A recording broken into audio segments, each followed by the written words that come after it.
Kita masuk ke menu utama Kompas Petang, Saudara. Presiden Joko Widodo kerap mengampanyekan netralitas di Pilpres 2024. Namun Jokowi menyinggung nama Prabowo Subianto saat menyebut Indonesia butuh pemimpin kuat dan bisa jadi negara maju.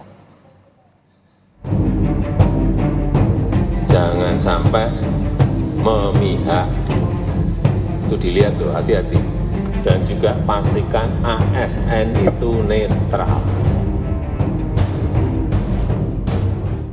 Bukan pertama kali Presiden Joko Widodo bicara soal netralitas di Pilpres 2024. Akhir Oktober lalu, Presiden Jokowi sempat mengingatkan agar ASN netral dan tidak memihak dalam Pilpres 2024. Awal November 2023, Presiden Jokowi di hadapan penyelenggara pemilu menegaskan akan sulit mengintervensi jalanan Pilpres 2024 karena berlangsung terbuka sehingga bisa diawasi siapapun. Banyak yang menyampaikan bahwa pemilu kita ini gampang diintervensi. Diintervensi dari mana? Di setiap TPS itu ada saksi partai-partai. Jangan ada yang mencoba-coba untuk mengintervensi. Namun, pernyataan berbeda disampaikan Presiden Jokowi saat membahas karakter pemimpin yang dibutuhkan Indonesia saat Rakernas LDII di Jakarta. Presiden Jokowi menilai Indonesia butuh pemimpin kuat agar bisa menghadapi berbagai tantangan dan bergerak menjadi negara maju. Jokowi sempat menyinggung nama bakal calon presiden yang juga Menteri Pertahanan Prabowo Subianto. Belum bisa menyelesaikan satu saja muncul persoalan ekonomi yang lainnya. Sehingga sekali lagi dibutuhkan kepemimpinan yang kuat.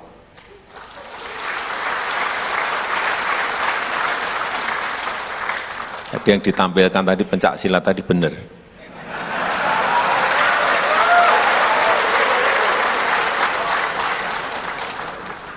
Karena ketuanya Pak Prabowo.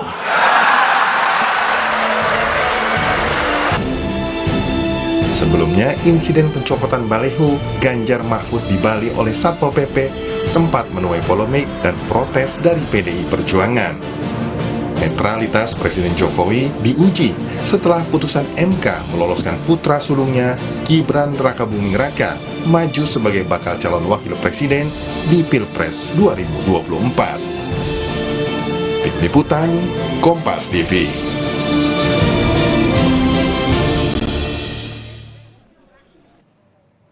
Sudah kesekian kalinya Presiden Joko Widodo bicara soal netralitas di Pilpres 2024. Namun bagaimana pendukung capres atau bakal capres untuk posisinya sekarang melihat seruan netralitas bagi aparat di bawah ini bisa berjalan? Bagaimana pula melihat komitmen Jokowi dalam menjaga netralitas aparat saat Pilpres di mana anaknya Gibran Rakabuming Raka ikut berkompetisi. Untuk mengulasnya terkait netralitas Jokowi di Pilpres 2024 sudah bergabung bersama kami 4 narasumber. Yang pertama juru bicara Partai Keadilan Sejahtera Muhammad Iqbal, sekaligus Timnas Amin, juru bicara yang kemudian adalah juru bicara Partai Demokrat yang juga perwakilan dari TKN Prabowo Gibran Herzaki Mahendra Putra, kemudian politisi PDI Perjuangan sekaligus juru bicara TPN Ganjar Mahfud Ciko Hakim dan Direktur Eksekutif Parameter Politik Indonesia Adi Prayitno. Selamat sore semuanya, apa kabar? Selamat sore. Terima kasih semuanya sudah bergabung bersama kami. Waalaikumsalam warahmatullahi wabarakatuh. Saya mulai ke Mas Zaky terlebih dahulu. Melihat informasi awal tadi sebelum kita diskusi, Anda sudah mencermati dan Anda masih meyakini posisi Presiden Jokowi ini netral selama pemilu? Ya, kalau kami berpijak pada keyakinan yang sama gitu.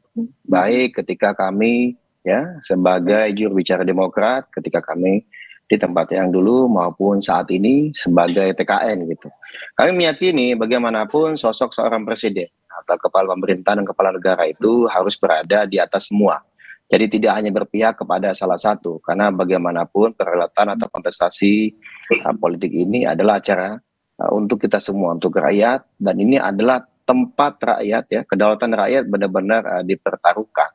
Nah, inilah peran penting dari seorang presiden, bagaimana memberikan ruang yang sama untuk semua. Nah, ini kami punya keyakinan di situ. Dan kemudian Pak Jokowi kan, Pak Presiden kan bolak-balik menyampaikan komitmennya. Kan begitu.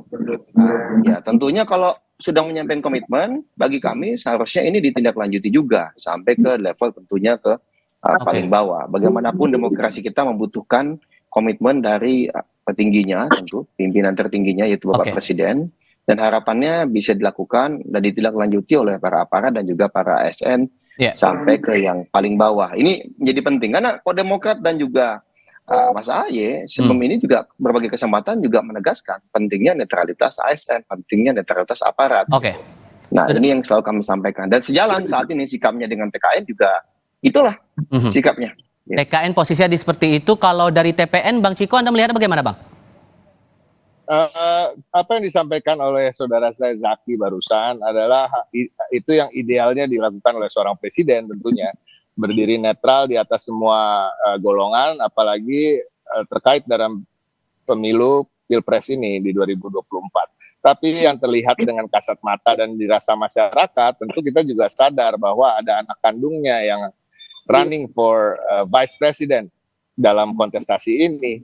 Nah, ini kan secara kalau kita mau lihat secara rasional atau dengan rasa, udah pasti seorang ayah akan membela anaknya. Tapi kemudian secara publik beliau selalu menyampaikan, betul, beliau akan menyampaikan soal netralitas dan lain-lain. Tapi kan jujur aja karena ada kecurigaan which is wajar kecurigaannya karena ada anak kandungnya yang ikut dalam kontestasi ini.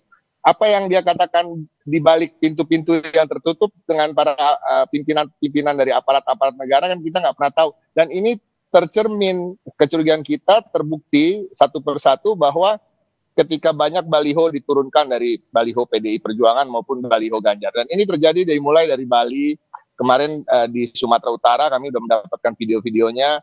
Dan saya juga kebetulan adalah pembina di salah satu organ relawan, kemarin mengadakan acara di Sumatera Utara untuk menerima kunjungan Pak Ganjar beserta para relawan. Sebelum acara aja kami disambangi sampai 3 kali untuk membicarakan hal-hal yang sebenarnya udah dibicarakan sebelumnya.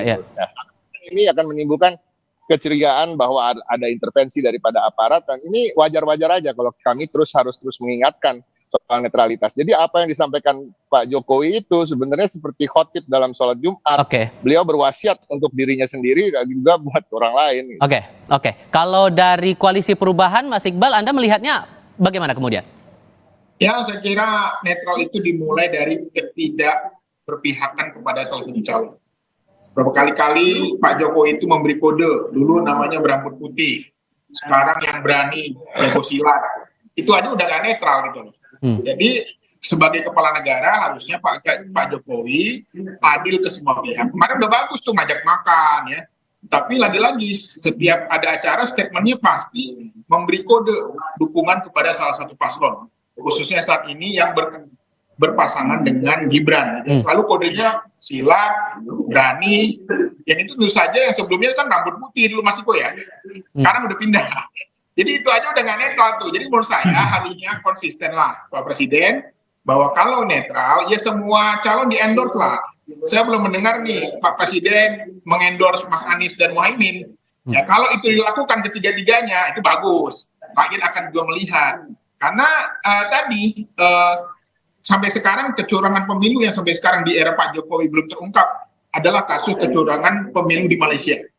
Di mana waktu itu terungkap satu gudang yang isinya pencoblosan pemilu dilakukan oleh oknum, tapi sampai sekarang nggak ada penyelesaian kasusnya. Yang itu menjadi presiden buruk di mata pemerintah Pak Jokowi. Dan artinya walaupun diawasi bahwa kita bisa curang, gitu loh. Jadi bukan hanya karena di TPS ada saksi, tidak. Tapi masalahnya pemilu kita itu beragam. Ada di luar negeri, ada di dalam negeri, ada di daerah-daerah yang nggak ada saksi. Jadi kurang itu harusnya dibatasi dengan netralitas kepada semua paslon.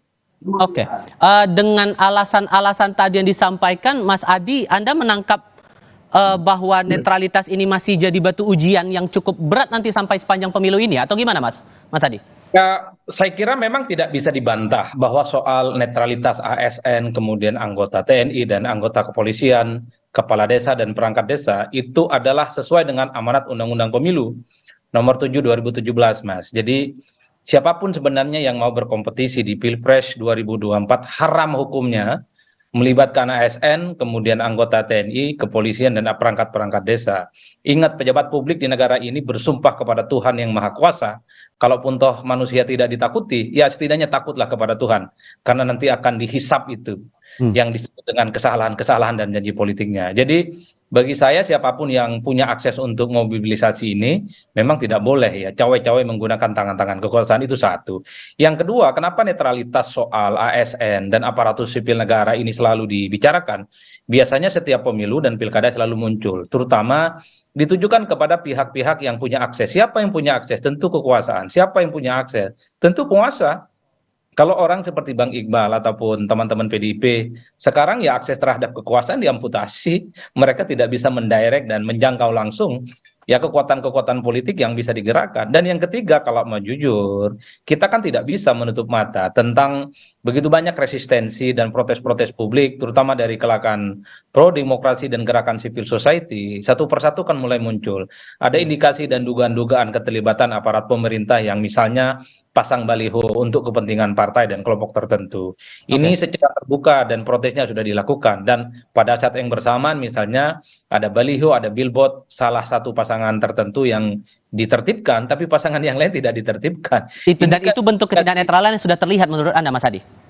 Oh iya, jelas ada tebang pilih. Kalau mau ditertibkan semua baliho atas nama keindahan, ya semua harus ditertibkan. Bukan hanya paslonnya PDIP, bukan hanya paslonnya PKS, bukan hanya paslonnya teman-teman Demokrat ya, Pak Prabowo Subianto dan Gibran, semuanya tertibkan. Cuman kan problemnya sampai saat ini, kalau ada yang tertibkan, satu yang lainnya diamankan. Ini yang sebenarnya menimbulkan kecurigaan-kecurigaan. Ada upaya-upaya untuk tebang pilih atas nama tentu netralitas aparatur sipil pemerintah. Ini yang saya kira memang menjadi hal yang perlu kita seriusi bersama. Karena bagi saya sih tidak terlampau penting siapa yang jadi presiden di 2024. Kepentingan kita ini sebagai peneliti adalah supaya proses-proses politik dan demokrasi di Indonesia itu berjalan ajak, berjalan kompetitif dan jujur dan adil tentu saja. Karena pemilu itu bukan ritual 5 tahunan. Pemilu itu bukan hanya soal siapa ganti siapa, tapi menyangkut bagaimana mekanisme dan prosedur dalam sistem pemilihan itu juga harus dilihat. Ingat, gerakan civil society akan mengingat ini sepanjang hidup kita. Ada sebuah proses di mana tangan-tangan kekuasaan misalnya coba untuk membantu dan memenangkan salah satu paslon tertentu. Dua koalisi ini berpendapat bahwa ada ketidaknetralan nih, Mas Zaky. Bahkan kalau saya kutip pernyataan dari pihak TPN, Todung Mulya Lubis menyampaikan bahwa ada abuse of power dan polisi disebut terlibat memasang poster Prabowo Gibran. Ini meresponnya gimana, Mas Zaky? Ya, pertama begini Mas, yang setahu saya Bang Ciko dan teman-teman ini kan masih bagian dari pemerintahan ya, kan masih banyak menteri di kabinet gitu. Jadi bingung juga kalau ada abuse of power ini, yang abuse kan di pemerintahan ya kan, sedangkan kami misalnya Demokrat kan tidak di pemerintahan gitu. Ya. Nah, ini kan mesti hati-hati juga nih, abuse of power yang mana nih, kalau bicara jangan sampai teman tuduh teman kan begitu, nggak enak juga nih nanti ceritanya kan, itu satu hal. Yang kedua, jangan juga lah kemudian habis manis sepah dibuang gitu. Teman-teman TNI Polri kan berupaya semaksimal mungkin misalnya menjaga stabilitas, menjaga keamanan ya kan. Bagaimana agar tidak ada pecah konflik atau hal-hal yang negatif terjadi di tengah-tengah masyarakat gitu. Tetapi begitu ada ketidakpuasan pribadi misalnya ya kan, ada ketidakcocokan atau pertentangan antar elit, malah kemudian TNI dan Polri ini malah dibawa-bawa ke dalam pusaran. Jadi janganlah kemudian pada saat dibutuhkan dicari-cari, tapi kemudian pada saat ternyata tidak bisa, mohon maaf gitu, digunakan atau dimanfaatkan ya kan, lalu malah dijadikan kambing hitam. Nah, ini kami nggak mau. Tapi kami punya komitmen. Kami di Demokrat, kami di TKN, selaras ini kita punya komitmen. Pak Prabowo ada namanya Asta Cita. Bagaimana kita memperkokoh demokrasi. Ya, di poin pertamanya. Nah, kita jaga betul lah sama-sama. Ya. Misalnya ada kecurigaan, iya wajar, malah bagus. Kalau ada kecurigaan ini kan berarti kita sama-sama alert, sama-sama jaga. Saling pantau satu sama lain, inilah demokrasi kita. Jangan pernah takut untuk menyampaikan jika dirasa ada hal yang kurang pas. Tapi ya tadi, lagi-lagi kita cermati betul, ya kita laporkan. Contoh, saya sampaikan satu kasus saya contoh. Singkat saja. Yang menimpa misalnya Melki, Ketua BEM UI kan begitu, katanya ada intimidasi. Lalu dia langsung balik ke Pontianak. Kebetulan kan dapil saya ya, daerah saya, kampung saya juga, satu kampung saya dengan LK. Di sana kemudian Kapoldanya sangat kooperatif, menyampaikan, membuka penyidikan langsung, dan bahkan memberikan akses gitu. Oke. Nah harapannya kan tentu dari sikap seperti ini, ya kan, jadi terang nih. Baik. Dan misalnya, mohon maaf, ada yang bertindak di luar jalur komando. Misalnya ada yang pimpinan lembaganya polisi misalnya, tetapi bukan kepalanya polisi. Baik. Melalui jaring-jaring di bawah, langsung ke bawah, memanfaatkan untuk kepentingan pihak tertentu, ya setidaknya bisa teredam nih oleh struktur seperti ini. Nah ini bagus ini. Jadi semua hal, Bang Ciko, Mas Iqbal dan Bang Mas Adi? Adi Pray, ayo kita buka. Kalau ada apa-apa kita buka, kita lontarkan ke publik, kita laporkan ke pihak yang berwajib juga. Gitu. Saya ke Mas Iqbal kalau begitu sekarang. Gitu. Dari pengalaman koalisi perubahan dari timnya Amin, apakah juga mengalami hal yang sama? Pernah diturunkan, dicopot balihonya di beberapa titik atau ada indikasi ketidaknetralan lain yang dirasakan? Ya, saya kira kalau kita lebih mengamati tentang apa yang terjadi dalam proses-proses pemilu sampai pendaftaran, PKPU-nya belum ada, pendaftarannya sudah diterima. Padahal aturannya belum ada. Itu salah satu bentuk bagaimana ketidaknetralan itu terjadi pada lembaga hukum kita. Dan ini juga kita lihat dalam konteks pemilu, di mana kita melihat Anies dari awal sudah dijegal, diperiksa KPK, tapi sampai sekarang nggak ada kabarnya tuh. Ya hanya diperiksa doang gitu, sampai malam, dari pagi sampai malam gitu ya. Jadi ini menunjukkan bahwa ada upaya-upaya, ada invisible hand, ada tangan-tangan yang tidak kelihatan yang sedang bekerja. Dan ini tentu saja menjadi salah satu ancaman bagi demokrasi kita. Dalam berbagai survei, kualitas demokrasi kita paling buruk saat ini, terus menurun. Apalagi ditambah dengan majunya Gibran pada pemilihan kali ini dengan sentuhan MK. Jadi menurut saya, kita harus membuka mata kembali bahwa kualitas demokrasi kita memang sedang menurun kok. Dan itu terjadi di pemerintahan Pak Jokowi. Demikian. Oke, lalu dengan sudah dirasakan ketidaknetralan aparatur negara dari tim TPN sendiri, maka langkah apa yang bakal ditempuh kemudian? Tapi nanti jawabannya kita akan diskusikan di segmen berikutnya ya Bang Ciko. Untuk para narasumber tetap bersama kami, untuk Anda saudara pastikan tetap di Kompas TV.